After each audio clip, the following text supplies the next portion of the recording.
Olá, gente, tudo bem com vocês? Como é que vocês estão? Meu nome é Igor, oraculista do canal Oráculo 7 Chaves. Sejam bem-vindos a mais um vídeo aqui do canal.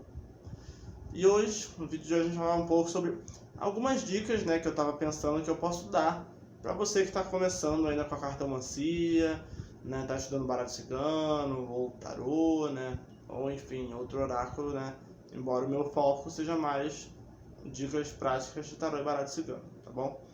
Mas servem para outros oráculos. Bom, vamos lá. Primeira dica que eu vou dar, né, é escolhendo uma boa fonte, né. O tarô e o baralho cigano, né, uma carta pode ter diversos significados. Tem pessoas que vão ler, se eu tirar, vamos supor, baralho cigano, carta do rato, da cruz e da nuvem. Mas tem gente que vai ler de um jeito, vão ter pessoas que vão ler de outro, né? E um tá errado, um é melhor que o outro, um tá pior que o outro, tá certo, errado. Não, os dois estão certos, as cartas vão responder aquilo que precisam ser respondidas de uma forma que o oraculista entenda as mensagens das cartas, né? Então, a primeira coisa que você tem que fazer é você escolher uma linhagem, né, que você vai entender, interpretar as cartas, né?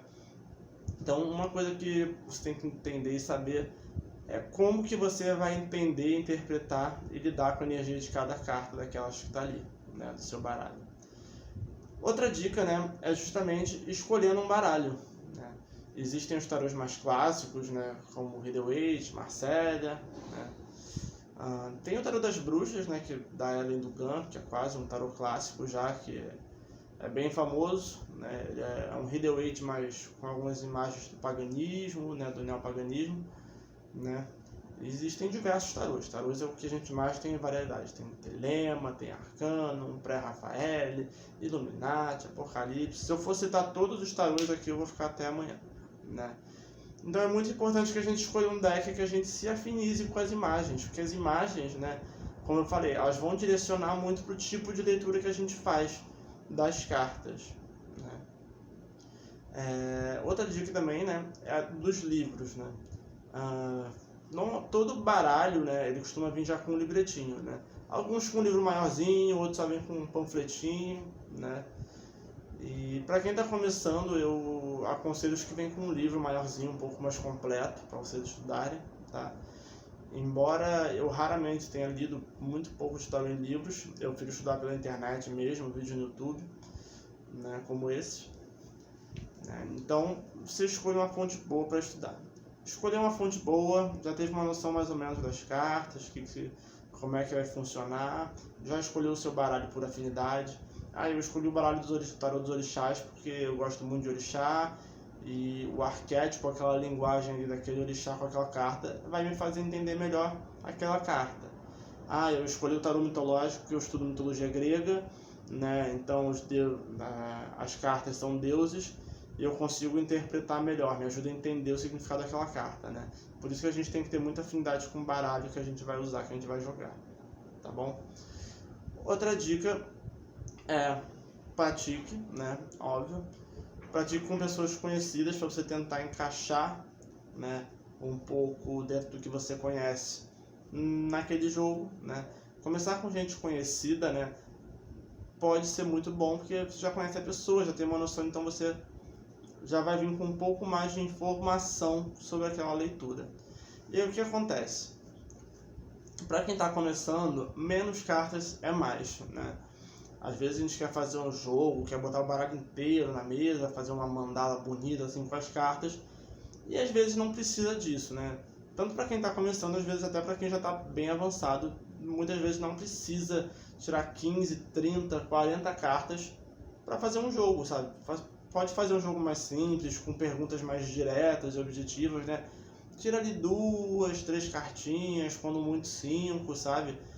Tentar trabalhar isso, né, para que não haja muita confusão, porque às vezes a gente tira 2 cartas, não fica muito claro, aí tira mais uma, aí deu uma melhorada, mas para confirmar eu vou tirar mais 2, aí já ficou uma coisa um pouco mais contraditória, poxa, então eu vou tirar mais uma, aí complicou, aí tira mais 2 para ver se fica mais claro, e você vai se sobrecarregando de informação, né?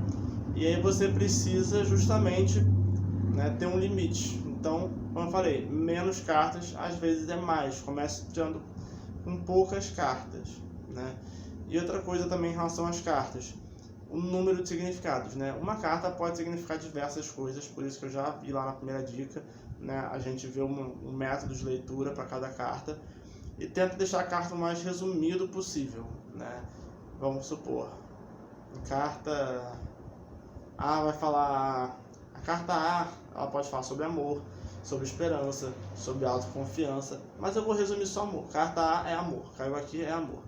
Carta B fala sobre transformação, fala sobre transição de ciclo, sobre corte, né, sobre mudanças lentas.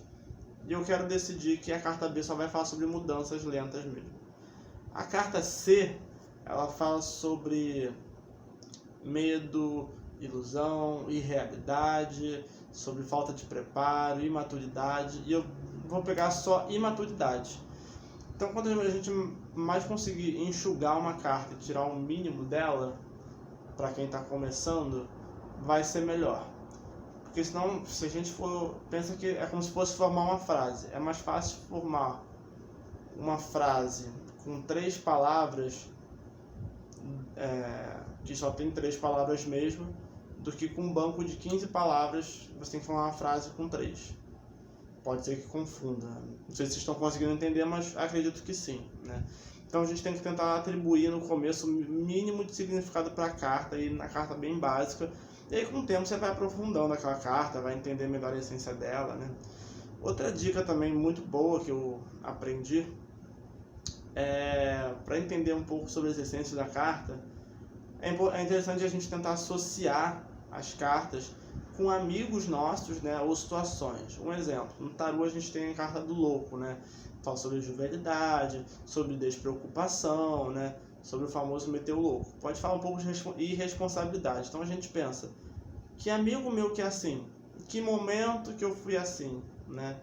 Tem a carta, deixa eu dar uma olhadinha no meu quadro para colar, do imperador, né? O imperador que ele é durão, ele é rígido. Que momento que eu precisei ser assim, rígido, durão? Que pessoa me lembra o imperador? Ah, eu tenho um tio meu que é assim, eu tenho um avô meu que é assim, né? Então a gente precisa sempre estar fazendo pequenas associações às cartas, né? Para ajudar a gente a entender ela. Uma vez que a gente entende a essência da carta e não só uma decoreba, o jogo vai abrir com muito mais facilidade. E, além disso, como eu falei, a prática que leva, tá bom? Gente, acho que é isso, né? E repitam sempre essas dicas, né? Sempre estudem, sempre pratiquem, sempre se aprofundem, sempre reflitam e meditem sobre essas cartas na nossa vida, né? O que cada uma quer dizer, em que momento, né? Ou melhor, em que momento da nossa vida a gente estava ali dentro de cada carta, dentro daquela situação ali que a carta está mostrando, tá bom? Gente, muito obrigado por assistirem mais um vídeo, deixa o like aqui embaixo, compartilhe com pessoas que gostem de conteúdo também de cartomancia, de baralho cigano, de tarô, né? Comente aqui o que você achou, se já usou essas dicas, se essas dicas não serviram para você, que dicas que você já usou, quais vocês não conheciam, enfim. Se inscreva no canal, ative o sininho de notificações, né? Estou postando uma média de 2 a 3 vídeos por semana, tá bom? E no Instagram, @oraculachaves, você pode marcar uma consulta comigo, manda uma mensagem lá em box, tá bom? E é isso, gente. Muito obrigado, fiquem com Deus, gratidão, axé.